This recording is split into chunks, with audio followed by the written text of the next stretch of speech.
একমাত্র মেয়ের জন্মদিন বলে কথা, তাই ছোটোখাটো একটু আয়োজন করব আজকে, আর আপনাদের সাথে সেটাই শেয়ার করব। আসসালামু আলাইকুম। হ্যাঁ, আমার মেয়ের হচ্ছে জন্মদিন।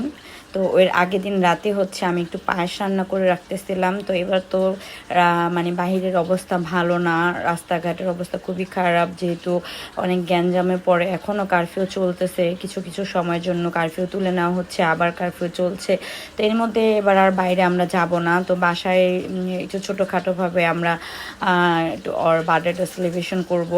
তো এই জন্য হচ্ছে আমি একটু কাচ্চি রান্না করব। তো আমার স্টাইলে একদমই আলাদাভাবে এটা আমি রান্না করি কাচ্চিটা। তো আমি আমার মতো করেই রান্না করব। তো আমি পেঁয়াজ বেরেস্তা করে নিচ্ছিলাম, আর সাথে একটু হচ্ছে ফুড কালার দিয়ে আলু ভেজে নিচ্ছিলাম। আর আমার হাতের এই কাচ্চিটা আমাদের বাসার সবাই অনেক পছন্দ করে। তো আমি আজকে খাসির মাংস দিয়ে হচ্ছে কাচ্চিটা করব, একদমই অন্যরকম একটা স্টাইলে, মানে আমি আমার মতো করে করব।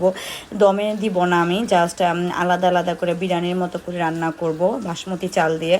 তো আমি সব ধরনের মশলা, পেঁয়াজ বেরেস্তা, টক দই, তারপরে হচ্ছে বিরিয়ানি কাচির মশলা, তারপরে হচ্ছে কাচির আমি এক্সট্রা মশলা, কিছু মশলা অ্যাড করেছি। তারপরে আদা রসুন বাটা যা যা প্রয়োজন আর কি সব কিছু দিয়ে মেখে রেখেছিলাম। তারপর হচ্ছে আমি এটা রান্না করার জন্য চুলায় উঠিয়ে দিয়েছি। আর এদিকে আমার আলুটা ভাজা হয়ে গেছে, আমি আলু ভাজার তেলটা এটার মধ্যে দিয়ে দিব। তো যাই হোক, আমার মাংসটা রেডি হয়ে গিয়েছে। এখন হচ্ছে আমার চালটা রেডি করার পালা। তো আমি চালটা আগেই ধুয়ে ভিজিয়ে রেখেছি। তো তারপর হচ্ছে আমি পানি গরম করে নিয়েছিলাম এবং 90% মতো সিদ্ধ করে ছেঁকে নিয়েছি। তারপর হচ্ছে আমি কাচ্চিটা বসাবো। তো আমি আগে মাংসটা দিয়ে তার মধ্যে আলু বখরা দিয়ে দিয়েছি, আলুগুলি দিয়ে দিয়েছি। এরপরে হচ্ছে আমি এখানে একটু ফুড কালার, হচ্ছে গুঁড়ো দুধ, তারপরে হচ্ছে টেস্টি সল্ট, আর মানে যা যা প্রয়োজন সব কিছু দিয়ে আমি এটাকে ভালো করে ঢেকে দেব। আমি একদম খাঁটি ঘি দিয়ে দিচ্ছি, এটা গ্রাম থেকে আনা, আমার ঘির ফ্লেভারটা অনেক অনেক অনেক ভালো লাগে। তো আমি এভাবে করে তারপর হচ্ছে আমি চুলার মধ্যে দিয়ে রাখবো। একদম মানে আছে না যে একদম সিল করে আমি দমে দেবো, ওইরকম কিছু করব না, যেহেতু আমি আগেই মাংসটাকে হচ্ছে রান্না করে ফেলেছি। তো তারপর হচ্ছে আমি একসাথে কিছুক্ষণ এভাবে মানে 20-25 মিনিট রেখে দেওয়ার পর আমি এটাকে মিক্স করে নেব। আলহামদুলিল্লাহ অনেক সুন্দর একটা কালার এসেছিলো, লাইটের কারণে বোঝা যাচ্ছে না, আর ঘ্রাণটাও খুব সুন্দর হয়েছে। তো আমি দুপুরে পরপরই হচ্ছে রান্নাটা একদম সেরে ফেলেছি, ঝামেলা যাতে না হয়। তারপরে তো আমার রান্নাটা অলমোস্ট কমপ্লিট হয়ে গিয়েছে। তো আমার আরও কিছু কাজ আছে, তাই আমি হচ্ছে দুপুরের পরপরই রান্নাবান্না একদম পুরো কমপ্লিট করে হচ্ছে রাইস কুকারে খাবারটা রেখে দিব। এরপরে হচ্ছে আমি একটু সন্ধ্যার নাস্তার জন্য ম্যাগি করব আজকে হচ্ছে চাউমিন করব না। তো সিম্পলভাবে হচ্ছে আমি একটু ম্যাগিটা রান্না করে নিচ্ছি, কারণ চাউমিন করলে দেখা যায় যে মেন খাবারটা সবাই ভালোভাবে খেতে পারে না।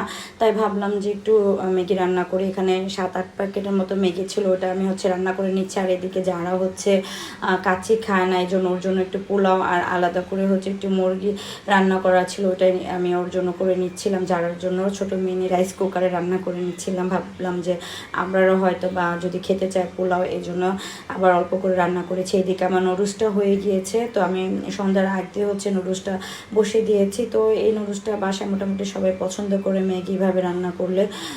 তো যাই হোক, তারপরে হচ্ছে আমি এটাকে হট বক্সে নিয়ে নিব। আমি হচ্ছে সব কিছু রান্নাবান্না শেষ করে 3 তলায় চলে যাব, কারণ 6 তলায় প্রচণ্ড গরম। তো সবাই আর কি ভাল লাগবে না, তো 3 তলায় একটু খোলামেলা ঠান্ডা আছে। তো ভাবলাম আমি একদম সব খাবার দাবার আর হট বক্স করে সব কিছু আমি 3 তলায় নিয়ে নেমে গিয়েছি। তো আমি আজকে বার্থডেটা 3 তলায় করব। তো আমাদের নাস্তা খাওয়ার পালা শেষ। এবার আমি চা বানিয়েছিলাম, ওই চাটা মা বেড়ে দিচ্ছিল সবার জন্য। তো তারপরে হচ্ছে অদ্রিকা, আমরা সবাই রেডি হব। আগে হচ্ছে নাস্তাটা খাওয়ার পালা শেষ, তারপরে এদিকে হচ্ছে অদ্রিকাকে আপু হচ্ছে চুল বেঁধে দিচ্ছিল, আমি রেডি করে দিয়েছি। আর এদিকে অদ্রিকা মুড অফ হয়ে গিয়েছে, কারণ অদ্রিকা এতক্ষণ কিছু বলে নাই। রেডি হওয়ার পর সে বলতেছে সে জামাটা পরবে না। এখন আবার উপরে গিয়ে ড্রেস চেঞ্জ করতে আমার একদমই ভালো লাগতেছিল না। তো আমি নিষেধ করছি, কিন্তু সে এই যে মন খারাপ করে আসছিল, মানে বলার বাইরে। তো তো যাই হোক, এখানে সবার হচ্ছে ছবি তুলতেছিলাম, ভিডিও করতেছিলাম, এদিকে দাবিক সবার ছবি তুলতেছিল। তো এটাই একটু ফ্যামিলি সবাই মিলে একটু একসাথে সময় কাটানো, এ আর কি। সাজেলরা তো নাই, সাজেলরা তো জার্মান চলে গিয়েছে, সবাই জানে। তো সাজেলদেরকে মিস করতেছিলাম।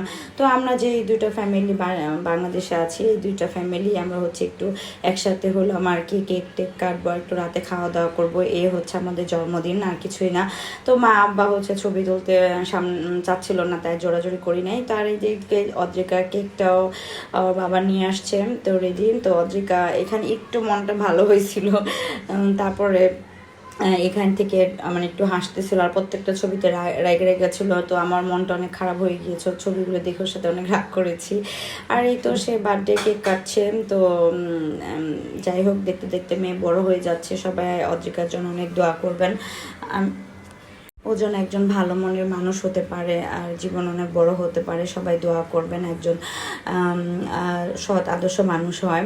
আর এদিকে আবরার বাচ্চাগুলো সবাই অনেক খুশি ছিল, তারা অনেক মজা করতেছিল। এদিকে দাবিকে কেক নিয়ে যাচ্ছিল, দুষ্টামি করতেছিল। তো আমি সবাইকে কেক মানে কেটে দিয়েছি, তো সবাই কেক খাচ্ছিল। এদিকে আবরার দুষ্টামি করতেছে।